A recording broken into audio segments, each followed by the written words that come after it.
ओम नमः शिवाय। शिवजी सदा सहाय। ओम नमः शिवाय। गुरुजी सदा सहाय। ऋषियों के प्रश्न का उत्तर देते हुए वायुदेव के द्वारा शिव के स्वतंत्र एवं सर्वानुग्राहक स्वरूप का प्रतिपादन। तदंतर ऋषियों ने कई कारण दिखाकर पूछा, वायुदेव, यदि शिव सदा शांत भाव से रहकर भी सब पर अनुग्रह करते हैं तो सबकी अभिलाषाओं को एक साथ ही पूर्ण क्यों नहीं कर देते? जो सब कुछ करने में समर्थ होगा वह सबको एक साथ ही बंधक मुक्त क्यों नहीं कर सकेगा? यदि कहें अनादिकाल से चले आने वाले सबके विचित्र कर्म अलग अलग हैं, अतः सबको एक समान फल नहीं मिल सकता, तो यह ठीक नहीं है, क्योंकि कर्मों की विचित्रता भी यहाँ नियामक नहीं हो सकती। कारण कि वे कर्म भी ईश्वर के कराने से ही होते हैं। इस विषय में बहुत कहने से क्या लाभ? उपयुक्त रूप से विभिन्न युक्तियों द्वारा फैलाई गई नास्तिकता जिस प्रकार से शीघ्र ही निवृत्त हो जाए वैसा उपदेश कीजिए। वायु देवता ने कहा, ब्राह्मणों, आप लोगों ने युक्तियों से प्रेरित होकर जो संयश उपस्थित किया है वह उचित ही है, क्योंकि किसी बात को जानने की इच्छा अथवा तत्व ज्ञान के लिए उठाया गया प्रश्न साधु बुद्धि वाले पुरुषों में नासिकता का उत्पादन नहीं कर सकता। मैं इस विषय में ऐसा प्रमाण प्रस्तुत करूंगा जो सत्पुरुषों के मोह को दूर करने वाला है।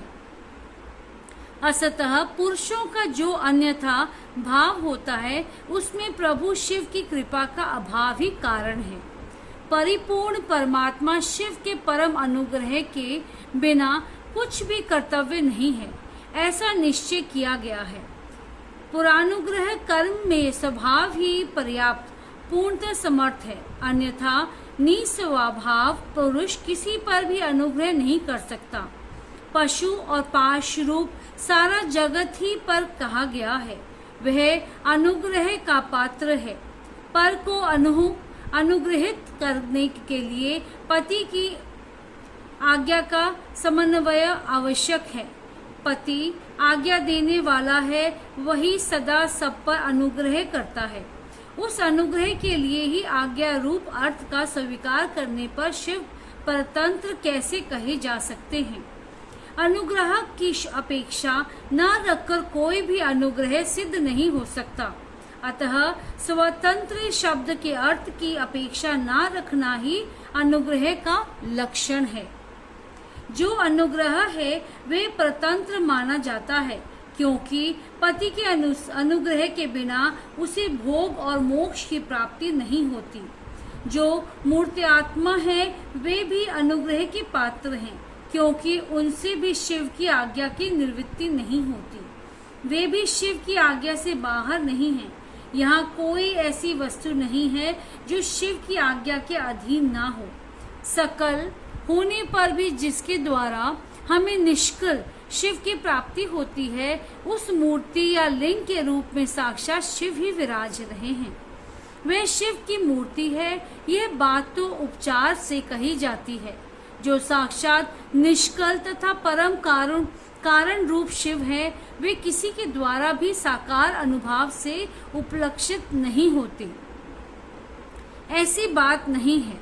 यहाँ प्रमाणगमय होना उनके स्वभाव का पादक नहीं है। प्रमाण अथवा प्रतीक मात्र से अपेक्षा बुद्धि का उदय नहीं होता। वे परम तत्व के उपलक्षण मात्र हैं, इसके सिवा उनका और कोई अभिप्राय नहीं है। कोई ना कोई मूर्ति की आत्मा का साक्षात उपलक्षण होती है। शिव की मूर्ति है, इस कथन का अभिप्राय यह है कि उस मूर्ति के रूप में परम शिव विराजमान है। मूर्ति उनका उपलक्षण है। जैसे काष्ठ आदि आलंबन का आश्रय लिए बिना केवल अग्नि कहीं उपलब्ध नहीं होती, उसी प्रकार शिव भी मूर्ति आत्मा में आरूढ़ हुए बिना उपलब्ध नहीं होते। यही वस्तु स्थिति है। जैसे किसी से यह कहने पर कि तुम आग ले आओ, उसके द्वारा जलती हुई लकड़ी आदि के सिवा साक्षात अग्नि नहीं लाई जाती, उसी प्रकार शिव का पूजन भी मूर्ति रूप में ही हो सकता है, अन्यथा नहीं। इसीलिए पूजा आदि में मूर्त्यात्मा की परिकल्पना होती है, क्योंकि मूर्त्यात्मा के प्रति जो कुछ किया जाता है वह साक्षात शिव के प्रति किया गया ही माना गया है। लिंग आदि में विशेषतः आचार्य विग्रह में जो पूजन कृत्य होता है वे भगवान शिव का ही पूजन है। उन मूर्तियों के रूप में शिव की भावना करके हम लोग शिव की ही उपासना करते हैं। जैसे परमेश्वर शिव मूर्त्यात्मा पर अनुग्रह करते हैं, उसी प्रकार मूर्त्यात्मा में स्थित शिव हम पशुओं पर अनुग्रह करते हैं। परमेश्वर शिव के लोकों पर अनुग्रह करने के लिए ही सदाशिव आदि संपूर्ण मूर्त्यात्माओं को अधिष्ठित अपनी आज्ञा में रखकर अनुग्रहित किया है। भगवान शिव सब पर अनुग्रह ही करते हैं, किसी का निग्रह नहीं करते, क्योंकि निग्रह करने वाले लोगों में जो दोष होते हैं वे शिव में असंभव हैं। ब्रह्मा आदि के प्रति जो निग्रह देखे गए हैं वे भी श्री कंठ मूर्ति शिव के द्वारा लोकहित के लिए ही किए गए हैं। विद्वानों की दृष्टि में निग्रह भी स्वरूप से दूषित नहीं है, इसीलिए दंडनीय अपराधियों को राजाओं की ओर से मिले हुए दंड की प्रशंसा की जाती है। यदि साधु की रक्षा करनी है तो असाधु का निवारण करना ही होगा। पहले साम आदि 3 उपायों से असाधु के निवारण का प्रयत्न किया जाता है। यदि यह प्रयत्न सफल नहीं हुआ तो अंत में चौथे उपाय दंड का ही आश्रय लिया जाता है। ये दंडांत अनुशासन लोकहित के लिए ही किया जाना चाहिए, यही उसके औचित्य को परिलक्षित कराता है। यदि अनुशासन इसके विपरीत हो तो उसे अहितकर कहते हैं। जो सदा हित में ही लगे रहने वाले हैं उन्हें ईश्वर का दृष्टांत अपने सामने रखना चाहिए। अतः जो दुष्टों को ही दंड देता है वह उस निग्रह कर्म को लेकर सत्पुरुषों द्वारा लज्जित कैसे किया जा सकता है। लोक में जहाँ कहीं भी निग्रह होता है वह यदि द्वेष पूर्वक न हो तभी श्रेष्ठ माना जाता है। जो पिता पुत्र को दंड देकर उसे अधिक शिक्षित बनाता है वह उससे द्वेष नहीं करता। शिव की आज्ञा का पालन ही हित है और जो हित है वही उनका अनुग्रह है। अतएव सबको हित में नियुक्ति करने वाले शिव सब पर अनुग्रह करने वाले कहे गए हैं। जो उपकार शब्द का अर्थ है उसे भी अनुग्रह ही कहा गया है, क्योंकि उपकार भी हित रूप ही होता है। अतः सबका उपकार करने वाले शिव सर्वानुग्राहक हैं। शिव के द्वारा जड़ चेतन सभी सदा हित में ही नियुक्त होते हैं, परंतु सबको जो एक साथ और एक समान हित की उपलब्धि नहीं होती, इसमें उनका स्वभाव ही प्रतिबंधक है। जैसे सूर्य अपनी किरणों द्वारा सभी कमलों को विकासत के लिए प्रेरित करता है, परंतु वे अपने अपने स्वभाव के अनुसार एक साथ और एक समान विकसित नहीं होते। स्वभाव भी पदार्थों के भावी अर्थ का कारण होता है, किंतु वे नष्ट होते हुए अर्थ को कर्ताओं के लिए सिद्ध नहीं कर सकता।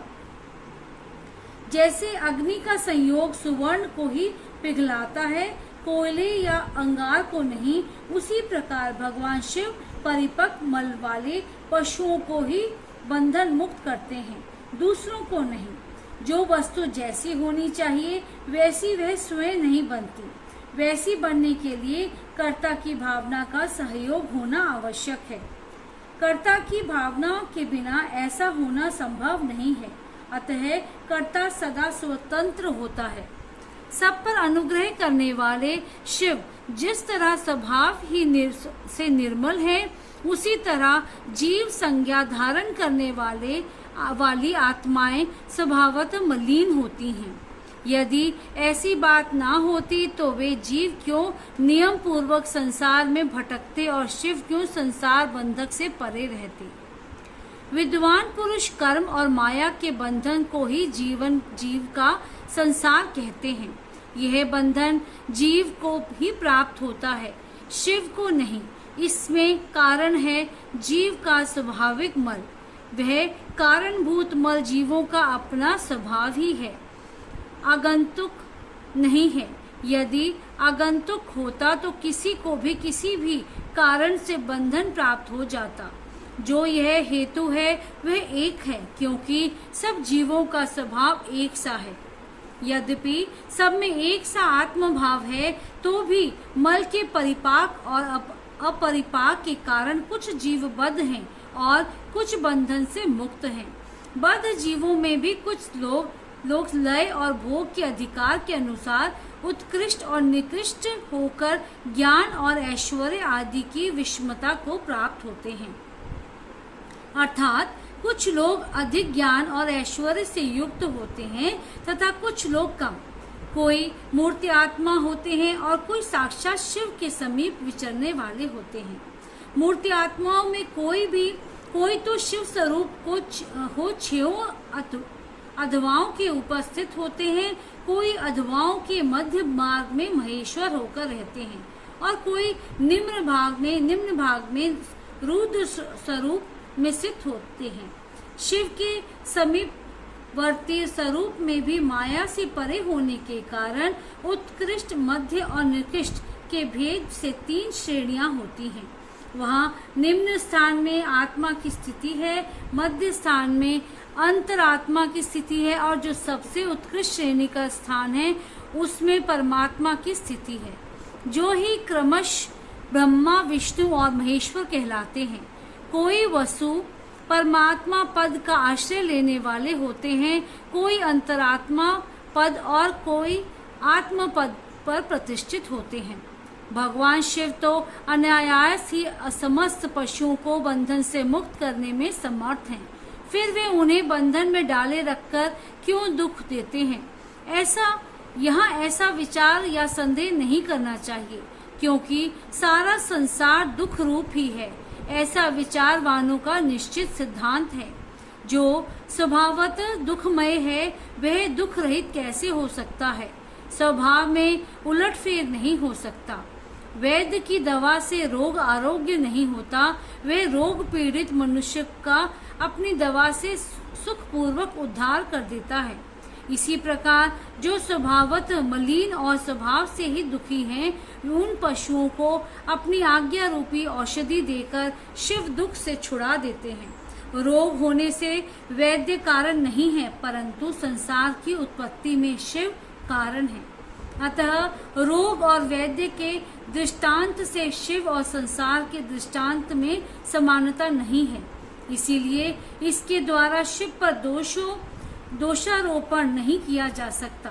जब दुख स्वभाव सिद्ध है तब शिव उसके कारण कैसे हो सकते हैं? जीवों में जो स्वाभाविक मल है वही उन्हें संसार के चक्र में डालता है। संसार का कारणभूत जो मल अचेत माया आदि है, वे शिव का सानिध्य प्राप्त किए बिना स्वयं चेष्टाशील नहीं हो सकता। जैसे चुंबक मणि लोह का सानिध्य पाकर ही उपकारक होता है, लोहे को खींचता है, उसी प्रकार शिव भी जड़ माया आदि का सानिध्य पाकर ही उसके उपकारक होते हैं, उसे सचेष्ट बनाते हैं। उनमें उनके विद्यमान सानिध्य को अकारण हटाया नहीं जा सकता। अतः जगत के लिए जो सदा अज्ञात है वे शिव ही इसके अधिष्ठाता हैं। शिव के बिना यहाँ कोई भी प्रवृत्त नहीं होता, उनकी आज्ञा के बिना एक पत्ता भी नहीं हिलता। उनसे प्रेरित होकर ही यह सारा जगत विभिन्न प्रकार की चेष्टाएं करता है, तथापि वे शिव कभी मोहित नहीं होते। उनकी आज्ञा रूपिणी जो शक्ति है वही सबका नियंत्रण करती है, उसका सब और मुख है।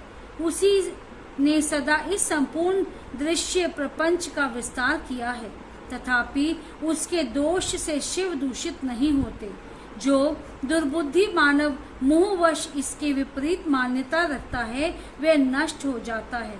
शिव की शक्ति के वैभव से ही संसार चलता है, तथापि इससे शिव दूषित नहीं होते। इसी समय आकाश से शरीर रहित वाणी सुनाई दी, सत्यम ओम अमृतम सौम्यम। इन पदों का वहां स्पष्ट उच्चारण हुआ। उसे सुनकर सब लोग बहुत प्रसन्न हुए। उनके समस्त संशयों का निवारण हो गया तथा उन मुनियों ने विस्मित हो प्रभु पवन देव को प्रणाम किया।